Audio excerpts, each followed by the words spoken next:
This Sunday in the state of Rio de Janeiro, over 12 million people will be eligible to vote, a number that reflects not only the scale of these elections, but also the importance they hold for the region. For Brazilians, however, it will be just another element to their daily routine.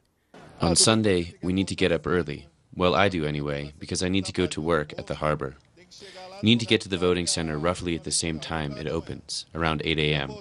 The queue is long, very long. Then you vote, go home, and then go to work.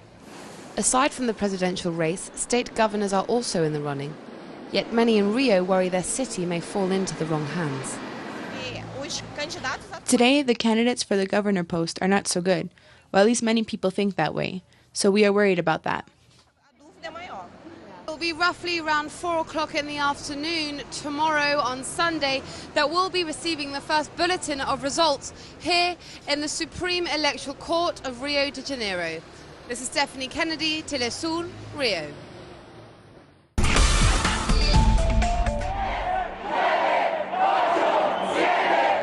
Thousands of National Polytechnic Institute students marched in Mexico City on Friday, demanding the government cease changes to school regulations. The march came just before Mexico's annual October 2nd demonstration, recalling the 1968 Tlatelolco massacre, in which an unknown number of students and civilians calling for government reform were murdered by security forces. On Tuesday, 20,000 students, professors, alumni, and their families marched and turned in a 10-point plan to Mexican Interior Secretary Miguel Ángel Osorio Chong.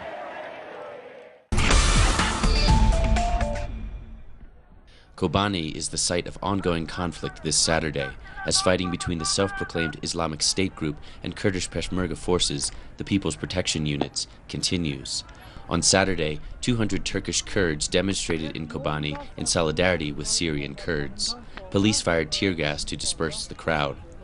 This comes after the Turkish parliament authorized cross-border military operations in Iraq and Syria to fight the Islamic State, which the Syrian government has condemned.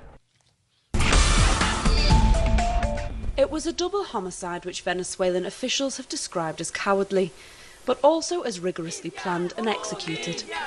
An act which brought an abrupt and premature end to the lives of Venezuelan lawmaker Robert Serra from the United Socialist Party of Venezuela and his partner Maria Herrera, who were both found murdered in their home late on Wednesday night. What they have done to this comrade was totally immoral. It's indescribable and doesn't have a historical comparison anywhere.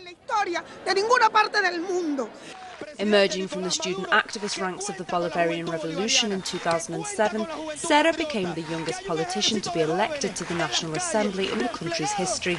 His fiery and combative attitude endeared him to masses of Venezuelans who spilled out onto the streets to say their goodbyes.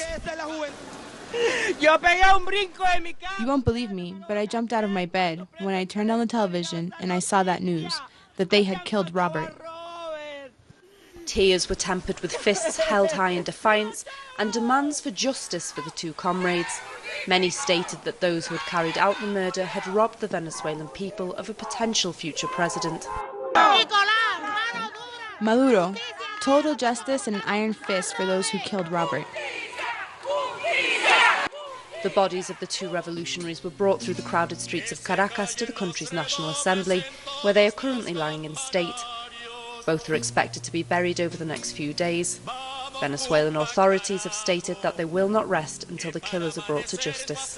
Rachel Boothroyd for teleSUR in Caracas, Venezuela. On Friday, Swedish Prime Minister Stefan Löfven announced that his country will become the first European Union member to recognize the state of Palestine. U.S. State Department spokeswoman Jen Psaki responded calling Sweden's plan premature and citing that Palestinian statehood should only come through a negotiation process. According to the State of Palestine, 134 countries have recognized the region's sovereignty.